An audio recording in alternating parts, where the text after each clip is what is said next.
जसवंत सिंग खालडा याची एक बाजू जर पाहिली तर कुणी हा सवाल विचारेल. पण सरकार एवढा फुलटॉस अजिबातच टाकणार नाही की तो OTTवर रिलीज होऊ देईल, दिला जाईल, मग बंद पडेल, दाबून ठेवला जाईल. लोकांमध्ये उत्सुकता वाढवली जाईल आणि त्यांना तो पायरेटेड सिनेमा पाहायला लावायचा. यामागे एक जरूर खेळी आहे. म्हणून माझा सवाल होता, का लपवताय सतलज मागचं सत्य?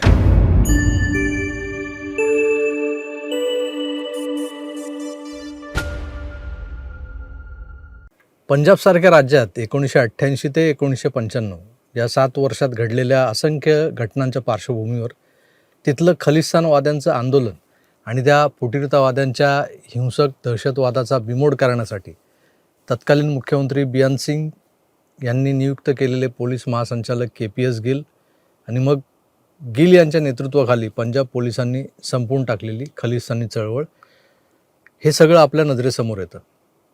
या सगळ्या घटनांच्या समांतर एक वेगळाच खेळ पंजाबात खेळला जात होता. तो मात्र कोणाच्या लक्षात आला नाही, कारण त्या खेळालाही अनेक कंगोरे होते.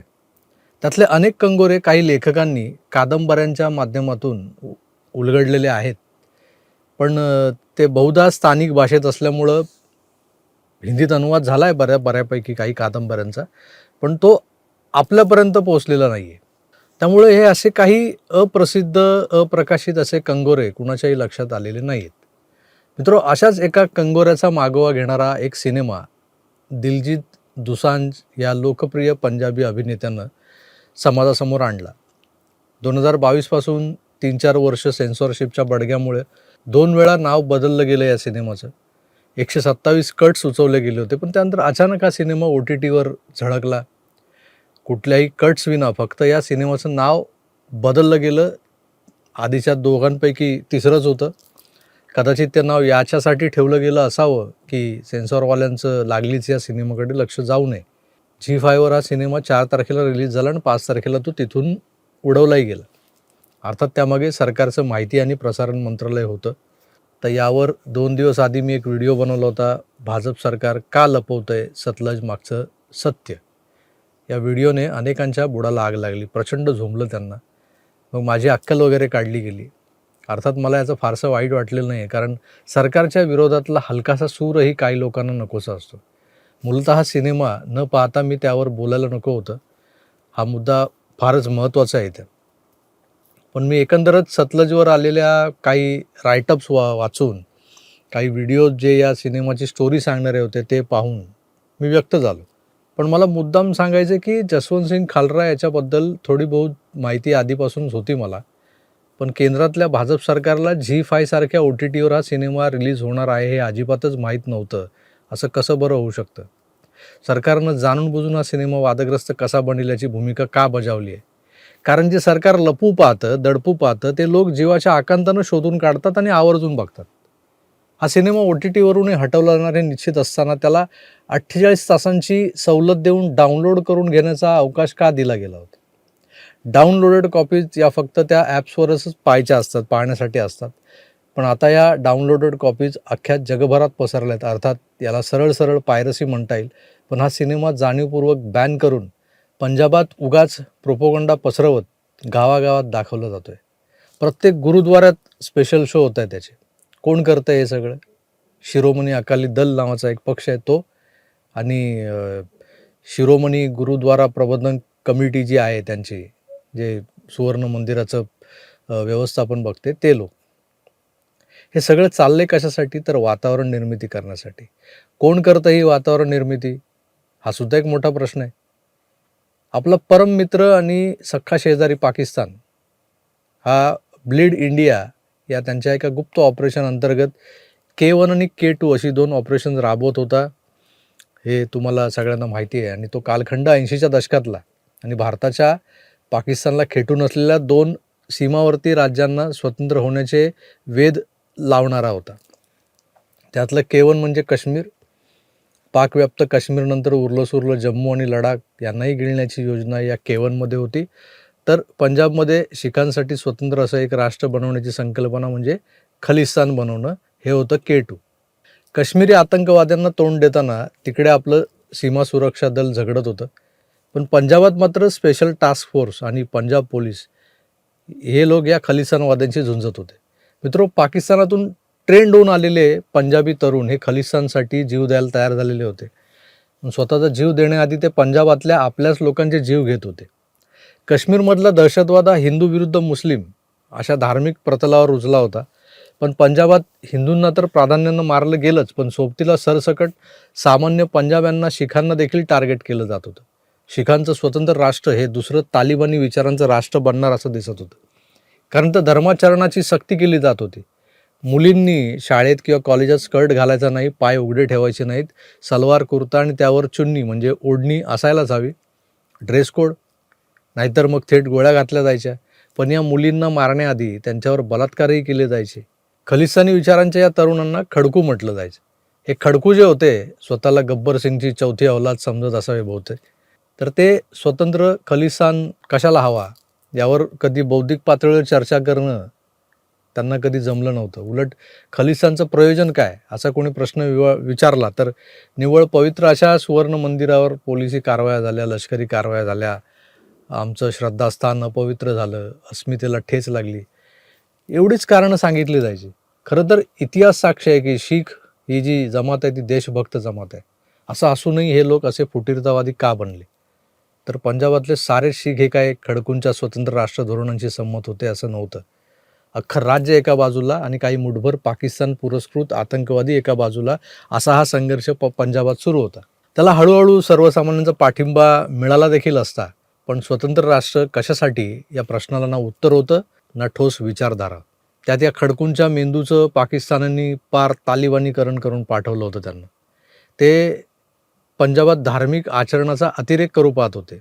त्यात त्यांना त्यांच्यातल्या पॉवरचा अहंकार स्वस्थ बसू देत नव्हता. हातातल्या AK-47 दाखवत ते पंजाबातल्या सधन शेतकऱ्यांच्या घरांवर डाका टाकू लागले होते.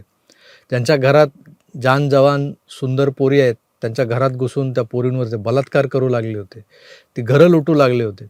रस्त्यावरून लोकांचं फिरणं मुश्किल झालं होतं. पत्रकार यांच्या विरोधात चकार शब्दही लिहू शकत नव्हते, काढू शकत नव्हते. जो बोलेल, जो लिहिल त्याला हे गोळ्या घालून ठार मारायचे. पोलीस स्टेशन्सवर रात्रीचे हल्ले व्हायचे, पोलिसांना ठार करून तिथली शस्त्र लुटली जायची. खलिस्तानी चळवळ ही पंजाब राज्यातल्या सर्वसामान्य जनतेच्या अस्मितेसाठी नव्हतीच कधी. ती मुठभर भाडेके टट्टू जे होते ना, त्यांच्याकडून त्यांच्या स्वार्थासाठी आणि पाकिस्तानच्या फायद्यासाठी चालवली जात होती. आता जनाधार नसलेल्या चळवळी या फार काळ टिकत नाहीत. पण खलिस्तान्यांना पाकिस्तानचा पाठिंबा होता म्हणून एक दशकभर अतिरेक्यांचा नंगानाच पंजाबात सुरू होता. पण मुख्यमंत्री बियान सिंग यांनी आसाम मेघालय केडरचे KPS गिल यांना पंजाबमध्ये पोलीस महासंचालक बोलवून घेतलं. कारण गिल यांनी 1979 ते 1985 दरम्यान नॉर्थ ईस्ट रिजनमध्ये अनेक फुटीरतावादी चळवळी व्यवस्थित हाताळल्या होत्या. Assam liberation army, Naga liberation front ते बोडो फ्रंट या दहशतवादी गटांना चायना आणि पाकिस्तान दोन्हीकडून मदत मिळत होती. असं असताना KPS गिल त्यांना पुरून उरले होते. आता गिल हे मूळचे पंजाबचे, तरी ते आसाम मेघालय कॅडरमधून 1958 साली IPS म्हणून ते जॉईन झाले. या KPS गिलना मुख्यमंत्री बियान सिंगनी पंजाबात बोलावून घेतलं. केंद्रात सरकार काँग्रेसचं होतं आणि मग गिल यांनी एक स्पेशल फोर्स स्थापन करून खलिस्तानी आतंकवाद्यांचा खात्मा सुरू केला. आता यावेळेस त्यांनाही सुवर्ण मंदिरात लपलेले दहशतवादी बाहेर काढण्याचं एक ऑपरेशन करावं लागलं होतं, जसं जनरल वैद्य यांनी केलं होतं. मला वाटतं 1988लाच ऑपरेशन ब्लॅक थंडर नावानं ही कारवाई प्रसिद्ध आहे. त्यानंतर गिल आणि त्यांच्या टीमनी विशेष सवलतींच्या जोरावर खलिस्तान्यांचा जिथं जिथं जोर होता त्या शहरात गावात घुसून जोरदार कारवाया केल्या. पोलिसांना टीप मिळाली की ते कधीही कुठेही कसेही घुसत आणि लोकांना उचलून नेत. यात ओल्याबरोबर सुकही जळतं असा प्रकारही झाला इथं. काही निरपराध नागरिकही या कारवायांचे बळी ठरले. या धडक कारवाया पोलिसांना मोटिवेट करण्यासाठी एन्काउंटर्सवर प्रमोशनच्या ऑफर्स, कॅश रिवॉर्ड्स, यामुळं बऱ्याचदा असंही झालं असेल की आपला नंबर वाढवण्यासाठी पोलिसांकडूनही अतिरेक झालेला आहे. तसे पुराव्यानंतर बाहेरही आलेत, म्हणजे अगदीच खोटं नव्हतं ते. पण गिल अँड कंपनीनं खलिस्तान्यांचं कंबरडं मोडून टाकलं, हे त्यातल्या त्यात फार महत्त्वाचं आहे. आता वळूया त्या जसवंत सिंग खालराकडे. सिनेमात हा साधा बँक कर्मचारी दाखवला आहे, पण प्रत्यक्षात बँक कर्मचारी ते होते, पण ते शिरोमणी अकाली दलाचे पदाधिकारी होते. ते मानवाधिकार कार्यकर्तेही होते. त्यांनी सुरुवातीला निरपराध नागरिकांच्या नातेवाईकांच्या तक्रारी त्यांच्याकडे ज्या आल्या त्याच्यावरून मग शोध मोहीम सुरू केली. मग त्यांना अमृतसर, तरनतारण, गुरुदासपूर, मालवा, भटिंडा, डोबा अशा रिजनमध्ये त्यांनी शोध घेतला. कारण तिथंच खलिस्तानांचा जोर जास्त होता आणि तिथंच जास्त एन्काउंटर्स व्हायचे. काही ठिकाणी खरोखरच निरपराध मोठ्या संख्येनं मारले गेले होते. हे सूर्यप्रकाशा इतकं स्वच्छ आणि सत्य आहे, ते आपणही नाकारू शकत नाही. पण या जसवंत सिंग खालडाच्या शोध मोहिमेला खलिस्तान्यांनी एक टूलकिट म्हणून वापरायला सुरुवात केली, हे देखील तितकंच सत्य आहे.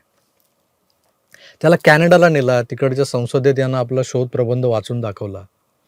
मग ॲम्नेस्टीत गेला तो. कॅनडाच्या, अमेरिकेच्या अनेक ह्युमन राईट्स संस्थांमध्ये याची व्याख्यानं झाली या विषयावर. 90च्या दशकाच्या सुरुवातीला अशा परदेशवाऱ्या स्वस्त नव्हत्या, पण याचा सगळा खर्च पाकिस्तानी आकांनी केला असं म्हटलं जातं. मित्रो, या जसवंत सिंग खालडाची काही विधानं आजकाल यूट्यूबवर प्रामुख्यानं दाखवली जातात.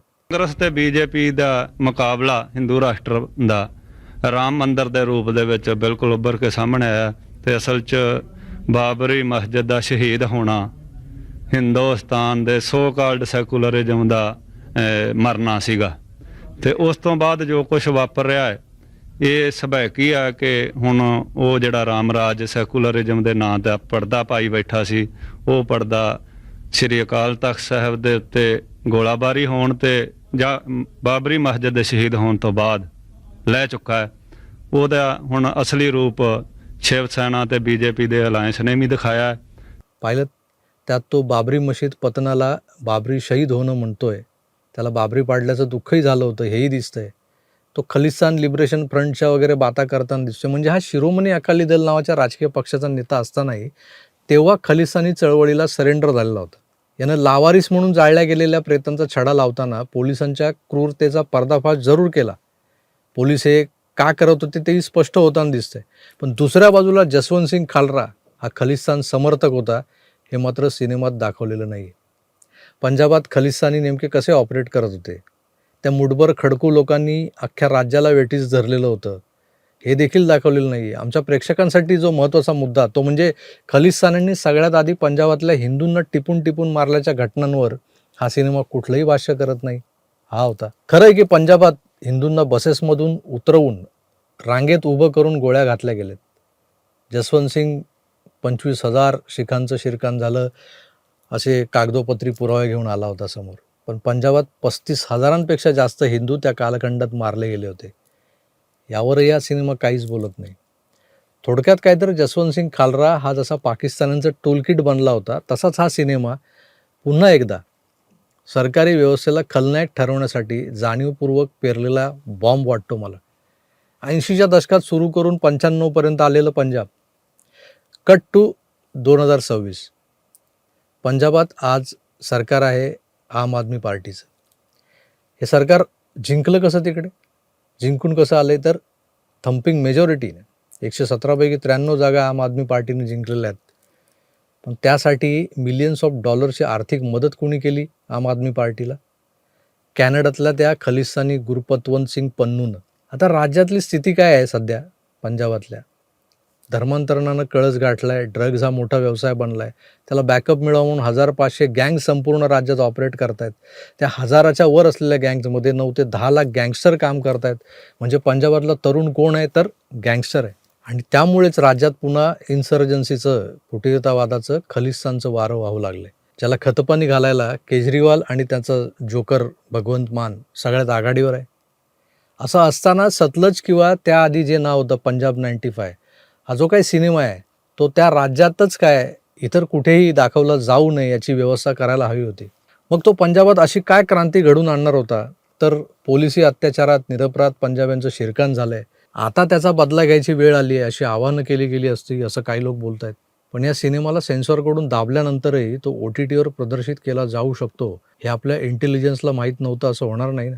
मग तो OTTवर आला, डाउनलोड करता येईल इतका वेळ तो दाखवला गेला, डाउनलोड करवला गेला आणि मग बॅन करून उतरवला गेला. या घटनाक्रमामागे याची क्रोनॉलॉजी समजून घ्या. एक मोठी राजकीय खेळी दडलेली आहे. त्या खेळीला उघड करून मला माझ्या देशाचं नुकसान करायचं नाही आहे. पण म्हणून मी या आधीच्या माझ्या व्हिडिओत विचारलेला सवाल की भाजप सरकार का लपवतंय सतलज मागचं सत्य, हा सवाल चुकीचा ठरत नाही.